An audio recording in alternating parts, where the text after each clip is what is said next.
আসসালামু আলাইকুম রহমতুল্লাহ। প্রিয় দর্শকবিন্দু, আমি বর্তমানে অবস্থান করছি গাইবান্ধার 6 নম্বর রামচন্দ্রপুর ইউনিয়নের বালুয়া হাসপাতালে।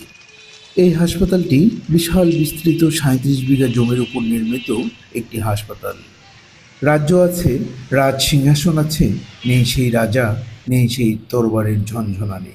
হ্যাঁ বন্ধুরা, এই সেই হাসপাতাল যা বিগত 2009-10 সালের ভিতর বন্ধ হয়ে যায় এর সম্পূর্ণ চিকিৎসা ব্যবস্থা। উত্তরাঞ্চলের গাইবান্ধা জেলা সবসময় অবহেলিত উত্তরাঞ্চলের এই জনগোষ্ঠীর উন্নত চিকিৎসা সেবায় আধুনিক সেবা এখনও পৌঁছায়নি।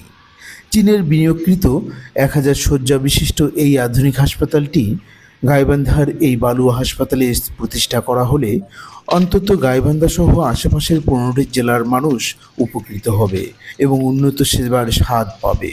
দেশ স্বাধীনের পর থেকেই হতভাগা এই গাইবান্ধায় বড় কোনো প্রকল্প গড়ে ওঠেনি এবং কোনো মেগা প্রকল্প ঘোষণা করা হলেও তা আজ অবধি বাস্তবায়ন করা হয়নি।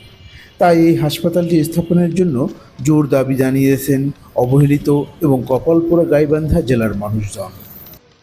এর আগে গাইবান্ধা জেলাকে মাইনাস করে গাইবান্ধা জেলার উপর দিয়ে গ্যাস নিয়ে যাওয়া হয় রংপুরে। আবার এই অঞ্চলের মানুষের দীর্ঘদিনের দাবি বালাসীঘাট থেকে বাহাদুরাঘাট পর্যন্ত টার্নেল নির্মাণের, কিন্তু সেটিও অপ্রত্যাশিতভাবে অপূরণীয় সুযোগ হিসাবে থাকছে অভাগা গাইবান্ধাবাসীর জন্য। আদৌ উন্নত সুযোগ সুবিধা অবহেলিত গাইবান্ধাবাসী পাবে কিনা তা নিয়েই সন্দিহান। উত্তরের জেলা গাইবান্ধায় 7 উপজেলা এবং 165টি চর ও দ্বীপচর নিয়ে 27 লাখ মানুষের বিশাল এই জনগোষ্ঠীর চিকিৎসার জন্য বরাদ্দ মাত্র 250 শয্যা বিশিষ্ট একটি জেনারেল হাসপাতাল। আধুনিক যন্ত্রপাতি, জনবল, শয্যা সংকট, অব্যবস্থাপনা এবং দুর্নীতিসহ নানান সমস্যায় জর্জরিত এই হাসপাতাল। দূর দূরান্ত থেকে রোগী এবং রোগীর স্বজনরা চিকিৎসা নিতে এসে চরম দুর্ভোগ পোহাতে হয়। সবকিছু মিলিয়েই গাইবান্ধা জেলায় নেই কোনো উন্নত চিকিৎসা ব্যবস্থা। বড় কোনো সমস্যায় জর্জরিত হলে গাইবান্ধার রোগীকে দ্বারস্থ হতে হয় 77 কিলোমিটার দূরে রংপুর বিভাগে অথবা 65 কিলোমিটার দূরে বগুড়া জেলায়। এত দূরের পথ পেরিয়ে রোগীরা যখন রংপুর অথবা বগুড়ার পথে ছুটে চলে, তখন অনেক রোগী বিনা চিকিৎসায় মারা যায় রাজপথে।